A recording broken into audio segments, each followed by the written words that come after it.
العالمين والعاقبة للمتقين والصلاة والسلام على من لا نبي بعده أما بعد أعوذ بالله من الشيطان الرجيم بسم الله الرحمن الرحيم قال الله تبارك وتعالى الله ولي الذين آمنوا يخرجهم من الظلمات إلى النور والذين كفروا أولياؤهم الطاغوت يخرجونهم من النور إلى الظلمات أولئك أصحاب النار هم فيها خالدون. وقال الله تبارك وتعالى وإن يمسسك الله بالضر فلا كاشف له إلا هو وإن يمسسك بخير فالله على كل شيء قدير. وعن معاذ بن جبل رضي الله عنه قال لي رسول الله صلى الله عليه وسلم لا تشرك بالله شيئا وإن قتلت أو حرقت أو كما قال علیہ السلام. میرے انتہائی محترم قابل صد احترام بزرگوں، بھائیوں، دوستوں،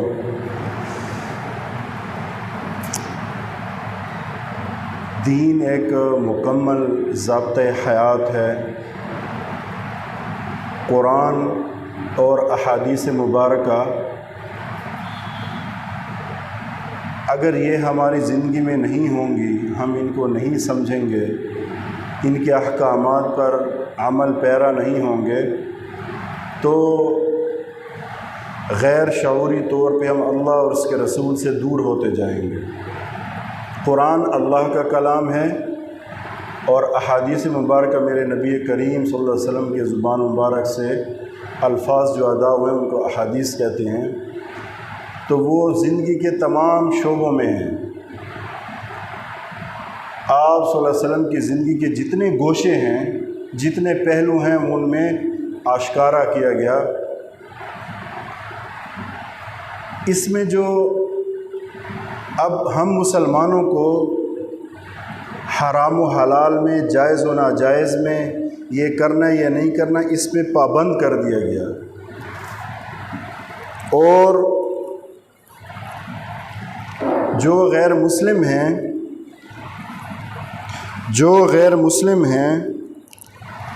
وہ اپنی مرضی کی زندگی گزارتے ہیں، وہ پابند نہیں ہیں. شراب پئیں کوئی پرواہ نہیں، جوا کھیلیں اور ناحق قتل کریں، اگرچہ مسلمان بھی کرتے ہیں، لیکن اس اعتبار سے مسلمان کو یہ ڈر ہوتا ہے کہ اللہ کی طرف سے منع ہے، اور اگر شرعی حکومت ہوگی تو اس پہ حد لگے گی. تو اللہ نے مسلمان کو فارغ پیدا نہیں کیا کہ جو تمہاری مرضی ہو، جو دل ہو وہی زندگی گزارو. مسلمان کو اللہ نے پابند بنایا ہے اپنے احکامات کا، قرآن و حدیث کا پابند بنایا ہے. جب مسلمان قرآن و حدیث کی پابندی کرے گا، اللہ تعالیٰ کے احکامات کو مانے گا، نبی کریم صلی اللہ علیہ وسلم کے طریقوں پر عمل پیرا ہوگا، تو اللہ اس کی دنیاوی زندگی بھی اچھی کریں گے، بہترین بنائیں گے، اور جو آخرت کی زندگی ہے، جو اصل زندگی ہے، وہ بھی بہتر ہوگی. اب جو سب سے بڑی چیز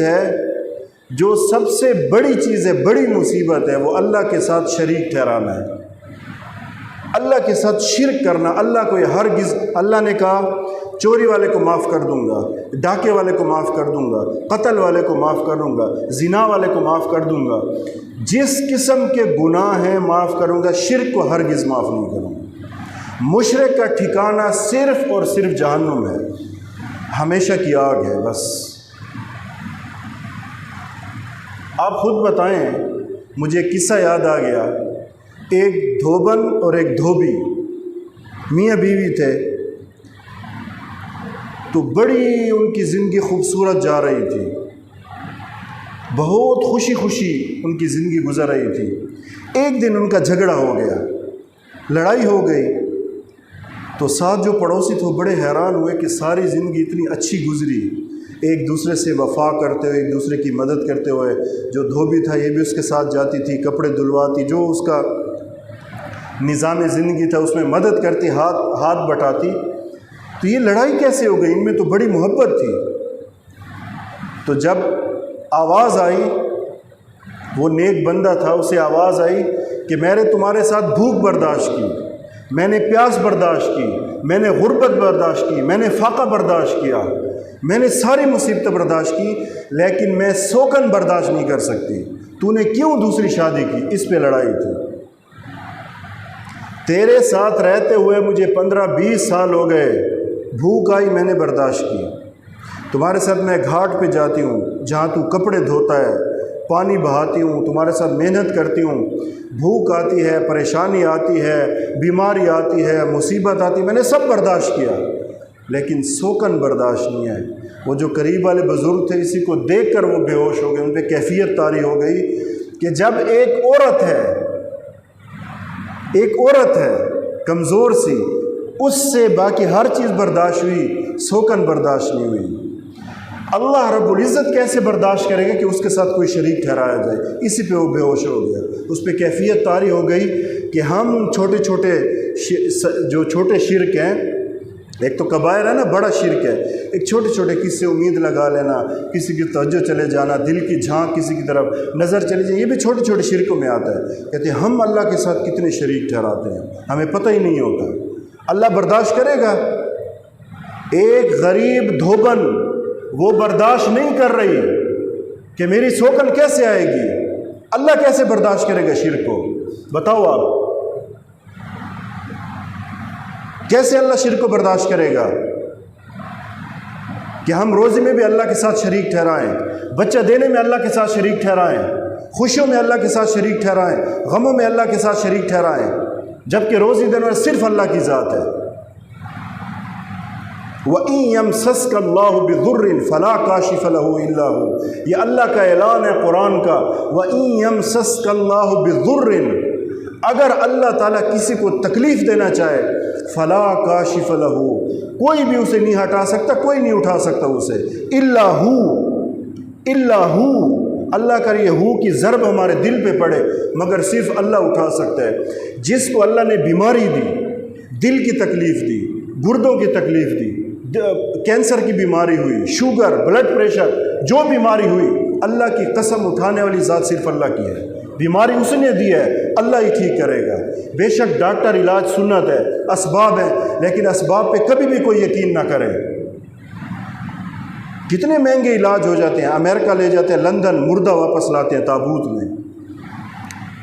وَإِن يَمْسَسْكَ اللَّهُ بِضُرٍّ فَلَا كَاشِفَ لَهُ إِلَّا هُوَ، اگر اللہ کسی کو تکلیف دینا چاہے، کوئی ماں، کوئی جو ہے نا، کسی کا باپ بھی اسے ٹھیک نہیں کر سکتا۔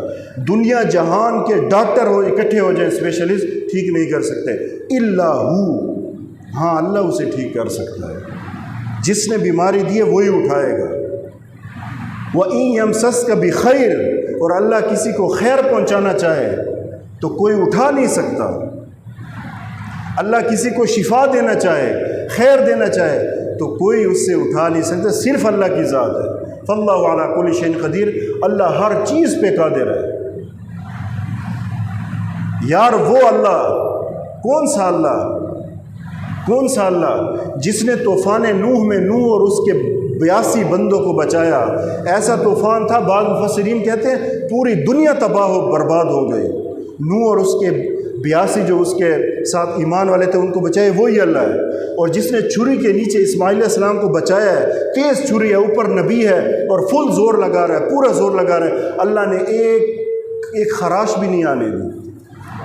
اور وہ اللہ جو ابراہیم علیہ السلام کو دہکتی ہوئی، بھڑکتی ہوئی، جھلسنے والی آگ میں اللہ نے اسے بچا دیا، وہ اللہ۔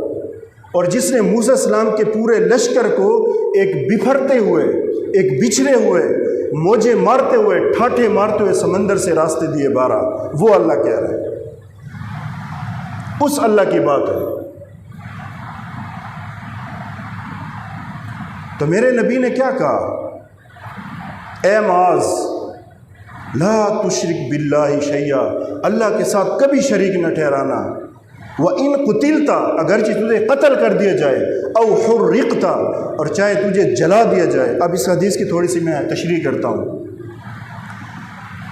مطلب یہ ہوا اس حدیث کا کہ اے معاذ تیرے گلے پہ کسی نے خنجر رکھا ہو، تیرے دل پہ کسی نے تلوار رکھی ہو، خنجر رکھا ہو، بھالا رکھا ہو، نیزہ رکھا ہو، اور وہ پار کرنا چاہے اور تجھے کہے کہ اے معاذ اللہ کے ساتھ شریک ٹھہرا، قتل ہو جانا، دل چروا لینا، جگر چروا لینا، گردن کٹوا لینا، ٹکڑے ٹکڑے ہو جانا، کیا نہ کرنا؟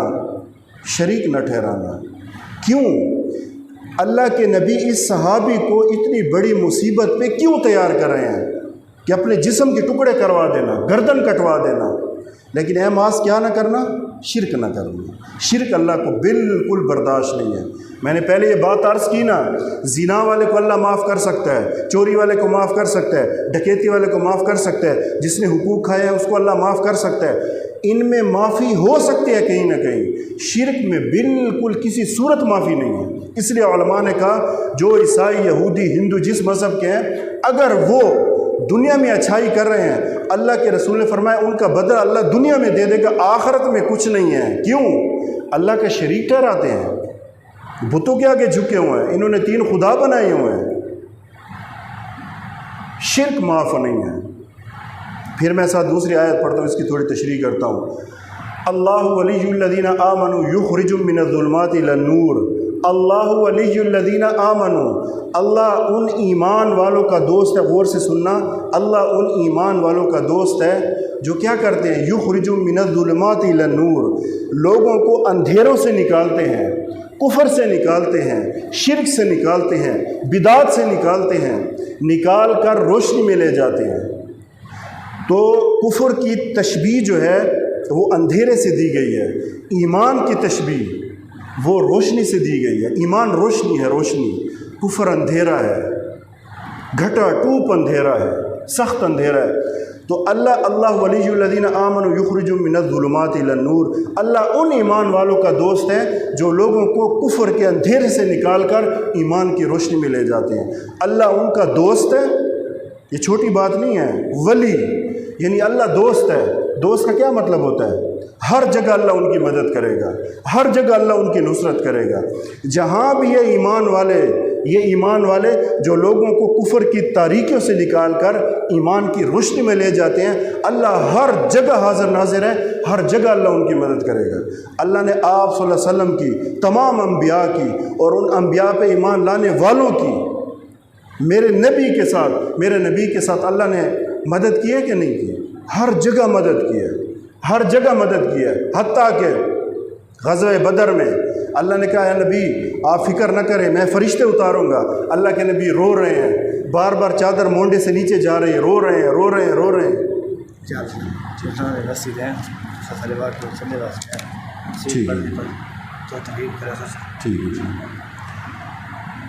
تو جنگ بدر میں آپ صلی اللہ علیہ وسلم رو رہے ہیں، حضرت بکر آ رہے ہیں، یہاں جا رہے ہیں، چادر پھر نیچے، پھر ابو بکر رکھتے ہیں، پھر اوپر۔ اے اللہ یہ 313 ہیں، روئے زمین پر یہی تیرا نام لینے والے ہیں، اگر یہ مٹ گئے تو روئے زمین پر تیرا نام لینے والا کوئی نہیں ہوگا۔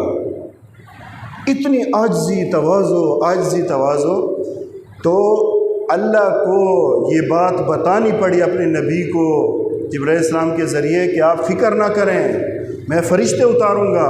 کتنے؟ 1000، 3000، 5000، وہ تیری مدد کو آئیں گے۔ اس لیے تو کافر کہہ رہے تھے، حضرت عباس بہت بڑے، آپ صلی اللہ علیہ وسلم کے چچا گرفتار ہوئے، بڑے قد والے، میلوں تک تو ان کی آواز جاتی تھی، بڑے سردار اور بڑے ہائٹ والے اور روب اور دبدبے والے، لہیم اور شہیم تھے۔ ایک کمزور سے صحابی نے ان کو رسی میں پکڑا ہوا ہے اور کہہ رہے ہیں میں نے عباس کو گرفتار کیا۔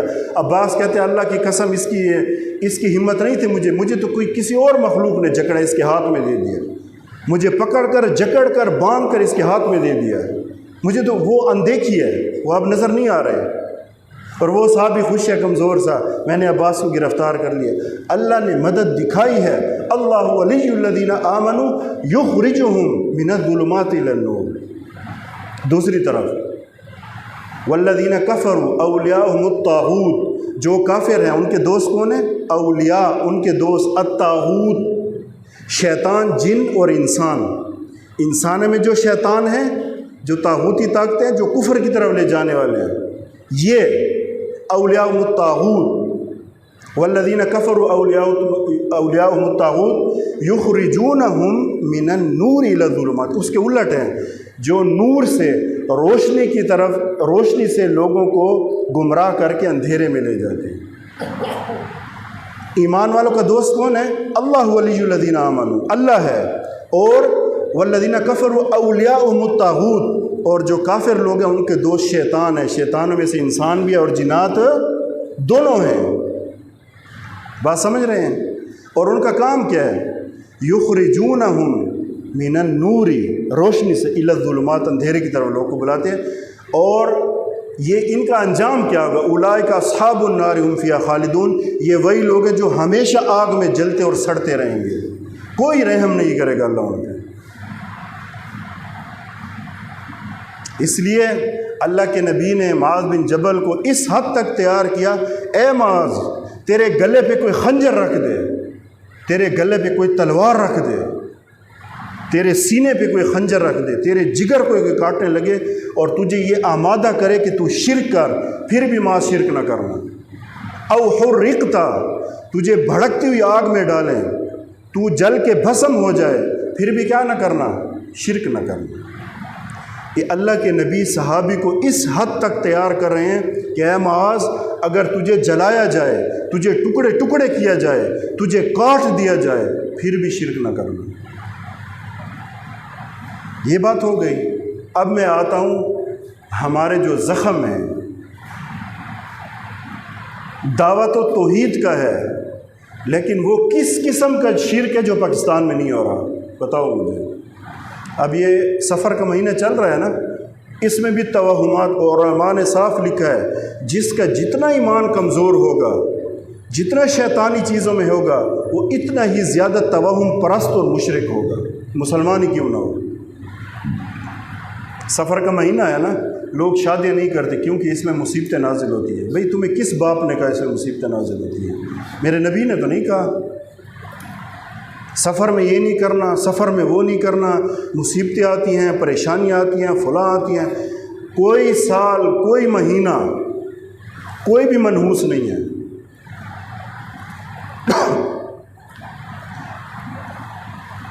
کوئی بھی منحوس نہیں ہے، کوئی مہینہ، کوئی سال۔ جزاک اللہ خیر۔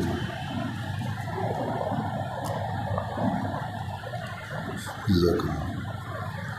کوئی مہینہ، کوئی سال منحوس نہیں ہے۔ اچھا لوگ اس میں پھر شیرینیاں پکاتے ہیں، حتیٰ کہ مثلا ڈی آئی خان ہے نا لاہور، اگر کوئی رشتہ دار ادھر ادھر بھی بھیجتے ہیں کہ یہ پتہ نہیں کیا کیا نام رکھ کے، کوئی ایسی چیز نہیں ہے۔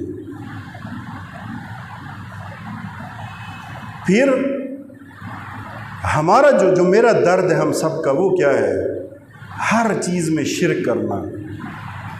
مزارات پہ چلے جائیں، اصل میں وہاں اولیاء دفن ہیں، لیکن جو ان کے اوپر جو بیٹھے ہوئے ہیں وہاں کیا ہو رہا ہے؟ دھمال ہو رہا ہے، نشے کیے جا رہے ہیں اور بیچے جا رہے ہیں۔ عورتوں اور مردوں کا آزادانہ اختلاط ہے۔ میں ایک جگہ گیا سندھ میں، ہم سال میں چل رہے تھے تبلیغ میں، تو سلطان باہو ہے جو ہے بھی میرے ذہن میں بہت پرانی بات ہے، ہم اس کے دربار گئے، میں نے کہا بزرگ ہیں، بزرگ اس پہ جانا چاہیے، فاتح پڑھنی چاہیے جو سنت کے مطابق ہے۔ میں وہاں گیا تو میں آپ کو قسمیہ کہتا ہوں، میں نے وہ ان آنکھوں سے وہ منظر دیکھے جو بیان کے قابل بھی نہیں ہیں۔ نشوں میں پڑے تھے، لمبا سا ہال تھا، عورتیں مرد اکٹھی پڑی ہیں، زنا وہاں ہو رہا ہے، نشے وہاں کیے جا رہے ہیں۔ نام اصل بزرگ تو ہیں، لیکن ان بزرگوں نے یہ تعلیم دی تھی جو آپ کر رہے ہیں۔ میں نے وہ پچھلی دفعہ آیت پڑھی تھی، قل ان کنتم تحبون اللہ فاتبعونی یحببکم اللہ۔ اسی آیت کے تناظر میں یہ آیت کب اتری؟ اس وقت اتری نبی کریم صلی اللہ علیہ وسلم آئے حرم میں، اور یہ کافر کیا کر رہے تھے؟ ان بتوں کی صفائیاں کر کے ان پہ کپڑے چڑھا رہے تھے رنگ برنگے۔ تو اس موقع کی آیت ہے۔ تو میری بات یہ یاد رکھیں، اب ہمارے قبروں اور درختوں پہ اتنے تعویذ بندے ہوتے ہیں، رنگ برنگے کپڑے بندے ہوتے ہیں، اس کا کیا مطلب ہے؟ منتیں ہیں، میرا بیٹا نہیں ہو رہا ہے، پیر بیٹا دینا، اے پیر بیٹی دینا۔ میں اللہ کی قسم کھاتا ہوں، شکر ہے کہ زمین نہیں پھٹتی، ہم اس میں دفن نہیں ہوتے کہ تو کس طرح پیر سے بیٹی اور بیٹا مانگ رہا ہے؟ تو شرم نہیں آتی؟ قبروں پہ جا کے قسم قسم کے کپڑے، پگڑیاں پڑی ہوئی ہیں، کپڑے لٹکے ہوئے ہیں، اپنی آنکھوں سے دیکھا حال بتا رہا ہوں، اور کانوں سے سنے زہریلا الفاظ بتا رہا ہوں۔ چوکھٹ پہ سجدے کیے ہوئے ہیں، یہ ہمیں بیٹا دے گا، رنگ برنگی کپڑے بچھے ہوئے ہیں وہاں پہ، تماشا بنا رکھا ہے تماشا۔ آپ جن درباروں پہ چلے جاؤ، اصل بزرگ کو تو ان بیچاروں کو تو پتہ ہی نہیں ہوگا کہ بعد والے کیا کر رہے ہیں، اور لوگوں کی حالت یہ دیکھو، وہ بھی اندھوں کی طرح، پاگلوں کی طرح، بے وقوف اور جاہلوں کی طرح وہاں جا کے ان کے آگے دوزانوں بیٹھے ہیں۔ وہ پیر صاحب نشے میں بیٹھے ہوئے ہیں، شراب پی کے بیٹھے ہوئے ہیں، داڑھی نہیں ہے، داڑھی منڈا بیٹھا ہوا ہے، لوگ جا کے جی حضرت اور جی حضرت، یہ حضرت کہنے کے قابل ہے، یہ تو الٹا لٹکانے کے قابل ہے، جی حضرت جی حضرت۔ نہ اس کو یہ دیکھتے ہیں کہ اس کی شکل نبی کریم صلی اللہ علیہ وسلم کی شکل کے مشابہ ہے، شریعت کے مطابق ہے، پیر صاحب ہے۔ یار اس قدر ہماری قوم پاگل ہو چکی ہے، اس قدر بے وقوف ہو چکی ہے، پھر ہم کہتے ہیں ہمارے ملک کے حالات ٹھیک نہیں ہوتے۔ تم عرب ملکوں میں چلے جاؤ، چند کے آپ کو کہیں اس طرح تماشے نہیں ملیں گے جو ہمارے ملک میں ہو رہے ہیں۔ کیا اس سے اللہ کی ناراضگی نہیں ہوتی؟ شرک سے۔ ہر قسم کے درباروں پہ چلے جاؤ، میں اکثر گیا ہوں، وہاں بری حالت میں نے دیکھی ہے، دھمال، گانے، قوالیاں، زنا، نشے بیچے جا رہے ہیں، زنا کیا جا رہا ہے، نام بزرگوں کا ہے۔ تو اللہ ہمارے ملک پہ رحم کرے گا؟ مجھے بتاؤ، سب بتاؤ مجھے، اس قسم کی چیزیں ہو رہی ہیں تو اللہ ہمارے ملک پہ رحم کرے گا؟ کرنے والے ہم ہیں۔ جبکہ اللہ رب العزت کی ذات کو جانتے، میرے نبی نے کیوں اتنی قربانی دی تھی؟ اسی قوم کو، اپنی قوم کو انہی بتوں کے اور ان توہمات سے، وہ بھی یہی کہتے تھے کفار مکہ، مشرکین مکہ، کہتے ہیں ہم ان کو یہ نہیں مانتے، ہم تو خدا کو مانتے ہیں لیکن ان کے ذریعے سے، اس لیے ان پہ کپڑے چڑھاتے ہیں۔ توہم، فلاں مہینے میں یہ نحوست ہوتی ہے، اب سفر کے مہینہ مشہور ہے، یہ منحوس مہینہ ہے، اس میں مصیبتیں اترتی ہیں، پھر اس میں شیرینیاں بانٹی جاتی ہیں۔ عجب بات ہے یار، اس قدر ہم گمراہی میں چلے گئے، پھر قسم قسم کی مصیبتیں تو آئیں گی اللہ کی طرف سے۔ اس لیے میرے بھائیوں، ہم خود دیکھیں اس چیز کو، اور اس کے ذریعے سے، ریکارڈنگ کے ذریعے سے جہاں جہاں بات جاری ہو، میں دست بستہ ان سے گزارش ہے میری کہ خدا کے لیے اگر آپ نے کسی کو بزرگ مانا ہے نا، اس کو جانچیں۔ کسوٹی کیا ہے؟ ہمارے پاس شریعت ہے، یہ شرن اس کی حلیہ ٹھیک ہے؟ باتیں کیا کرتا ہے، کیا بتاتا ہے ہمیں، یہ سنوں۔ مجھے افسوس ہوتا ہے کہ پڑھے لکھے سمجھدار باشعور لوگ ایسے زانیوں اور شرابیوں کے آگے دوزانوں ہو کے بیٹھتے ہیں۔ یہ دوزانوں بیٹھنے کے قابل ہیں؟ دوزانوں ہو کے بیٹھیے جی ہمارا پیر صاحب ہے، بیڑا غرق کیا ہوا اس چیز نے۔ آپ کو ایک آسان مثال دیتا ہوں، ہر کسی کی پہچان ہوتی ہے نا، ایک پولیس والے کی پہچان کس چیز سے ہوتی ہے بھائی؟ وردی سے ہوتی ہے نا، پھر اوپر سٹار ہوتے ہیں، پھر ان کے اپنے اپنے ہیں، یہ ایس پی آئی ہے، ڈی ایس پی آئی، ڈی پی او ہے، یہ فلاں ہے۔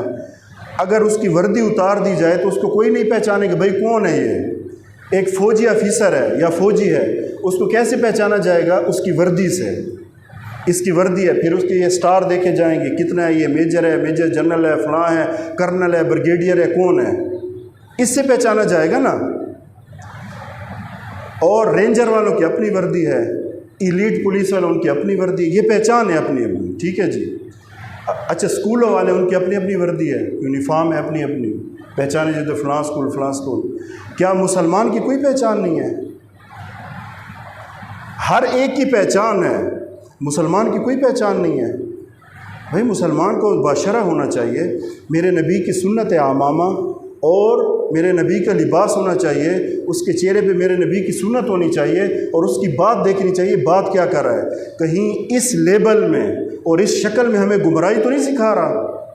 اور یاد رکھنا، اللہ ولی الذین آمنوا یخرجہم من الظلمات الی النور، ایک تو یہ لوگ ہیں جو لوگوں کو اندھیروں سے نکال کر روشنی میں لے جاتے ہیں، شرک سے، کفر سے، ان کے اندھیروں سے۔ اور یاد رکھنا والذین کفروا اولیاءهم الطاغوت، کہ یہ طاغوت انسان اور جن دونوں میں سے ہیں، یخرجونہم من النور الی الظلمات۔ اب یہ جو دوسری آیت ہے نا، صرف کافروں کے لیے نہیں ہے، بلکہ آج کا جو مسلمان ہے نام نہاد، لوگوں کو اللہ سے کاٹ کر گمراہ کر رہا ہے، وہ بھی اس میں شامل ہے۔ وہ بھی شیطان کی پیروی کر رہا ہے۔ شیطان کا کام تھا نا، سب سے پہلے دنیا میں شرک کیسے ہوا؟ نیک لوگ تھے، ٹھیک ہے جی، جب کوئی نبی جاتا تو شیطان نے پہلے ان کو وسوسہ ڈالا، کیا کرو اس کی تشبیہ بناؤ، تصویریں بناؤ، تمہیں یاد آتا رہے گا۔ وہ نسل گئی، پھر اس کے بعد کہا تم ایک شکل بناؤ، بت بناؤ، تو یہ بڑے نیک لوگ تھے، بدھ سوا اور فلاں فلاں، اور یہ جو ہے نا تمہیں پھر آہستہ آہستہ ایک وقت ہے ان کو پوجا پہ لگا دیا، ان کی عبادت کرو، یہی تمہارے خدا ہیں۔ میرے بھائیو، ایک تو بڑے بڑے شرک ہیں نا، چھوٹے چھوٹے شرک بھی ہیں۔ اگر ایک دکاندار ملاوٹ کر رہا ہے تو یہ بھی شرک اس لیے کر رہا ہے کہ اسے اللہ پہ یقین ہی نہیں ہے کہ جو تو حلال کما رہا ہے اس میں تو اللہ نے دینا ہے نا تمہیں۔ چوری کرنے والا، ڈاکے کرنے والا، یہ بھی مشرک ہے، اس طور پہ مشرک ہیں کہ یہ جو چوری کر رہا ہے اس کو اللہ پہ تو یقین نہیں ہے نا، چوری پہ یقین ہے، ادھر سے اللہ مجھے دے گا، یعنی یہاں سے میں چوری کروں گا، اللہ نے اختیار دیا ہوا ہے، اسباب اللہ نے پھیلائے ہوئے ہیں، یہ صحیح اسباب ہیں، یہ غلط ہیں، میں نے تمہیں عقل دی ہے، تمہیں اختیار دیا، اب جو اختیار کرو۔ اس لیے میرے بھائیو، اللہ کے ساتھ رابطہ مضبوط کرنا، اللہ پہ یقین رکھنا۔ جس بندے کا اللہ پہ یقین کامل ہوگا اس کی زندگی اتنی خوشگوار ہوگی، اتنی بہترین ہوگی۔ جو اللہ سے کٹ کے زندگی گزارے گا ہزاروں قسم کے شرک میں مبتلا ہوگا، ہزاروں قسم کے توہمات میں مبتلا ہوگا، کسی کپڑے کے رنگ کو بھی دیکھ کر کے کہ یہ رنگ میرے لیے ٹھیک نہیں ہے، یہ دن میرے لیے ٹھیک نہیں ہے، یہ مہینہ میرے لیے ٹھیک نہیں ہے، یہ سال میرے لیے ٹھیک نہیں ہے۔ بھئی تجھے کس نے سکھایا ہے یہ؟ قرآن و حدیث میں تو کوئی ایسی بات نہیں ہے۔ اچھا، پھر قبروں پہ جو چادریں چڑھائی جاتی ہیں، جو ذبح کیے جاتی ہیں، غیر اللہ کے نام پہ بھی ہوتا ہے۔ حرمت علیکم الدم حرمت علیکم المیتۃ والدم ولحم الخنزیر، اور یہ جو اللہ نے حرام کیے ہیں، حرمت علیکم المیتہ مردار، والدم بہتا ہوا خون، ولحم الخنزیر خنزیر کا گوشت، وما اہل بہ لغیر اللہ، اور وہ چیز بھی حرام ہے جس پہ غیر اللہ کا نام لیا جائے۔ قبروں پہ کیا ہوتا ہے؟ یہ ذبح کریں فلاں پیر کے نام، ذبح کریں فلاں بزرگ کے نام، عین حرام ہے یہ۔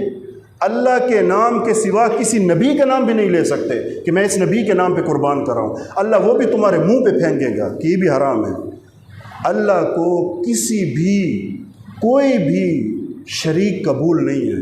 میں نے آپ کو بات بتائی تھی، دوبارہ دہراتا ہوں، آپ میں سے ابھی کچھ لوگ آئے ہیں، پہلے میں نے یہ بات کی پھر دہراتا ہوں کہ ایک دھوبن، ایک دھوبی گٹھے رہتے تھے، بڑی محبت تھی، 20-25 سال ہو گئے، اولاد بھی نہیں تھی لیکن بڑی محبت ہی رہ رہے تھے، وہ عورت بڑی وفادار تھی، بڑی محبت۔ ایک دن جب ایک بزرگ کا ساتھ گھر تھا، ایک ہی دیوار ٹچ تھی، ایک دن بڑے عرصے کے بعد اس نے لڑائی دیکھی، بحث مباحثہ دیکھا، اس نے جب کان لگائے تو وہ دھوبن کہہ رہی ہے اپنے میاں کو کہ میری ساری زندگی تمہارے ساتھ رہ کر بھوک برداشت کی، پیاس برداشت کی، تکلیفیں سہی، فاقے برداشت کیے، غربت برداشت کی، تنگی برداشت کی، لیکن میں سوکن برداشت نہیں کروں گی۔ تو نے دوسری شادی کیسے کر لی؟ اب یہ اللہ والے ویسے تو قصہ برائے قصہ تو ہوتا نہیں ہے، وہ بے ہوش ہو گئے سن کر، ان پہ کیفیت طاری ہو گئی کہ جب ایک عورت ہو کر یہ سوکن برداشت نہیں کر سکتی تو اللہ اپنا شریک کیسے برداشت کرے گا کہ اللہ کے سامنے ہم شریک ٹھہرائیں اللہ کے سامنے۔ اللہ ہم سب کو عمل کرنے کی توفیق عطا فرمائے۔ اللہ کرے کہ ہم اللہ کے ساتھ ایسا مضبوط ہمارا تعلق ہو، توحید پہ ایسے مضبوط ہو کہ زندگی کا مزہ آ جاتا ہے۔ پھر نفل پڑھو، اللہ پہ یقین ہوگا، اللہ تمہاری دعائیں قبول کرے گا۔ نبی یقین ہو، پھر بھی اللہ تعالیٰ یقین بنانے کی کوشش کرے اور یہ محنت کرے۔ اللہ ہم سب کو عمل کرنے کی توفیق عطا فرمائے۔ وآخر دعوانا الحمدللہ رب العالمین۔ اذان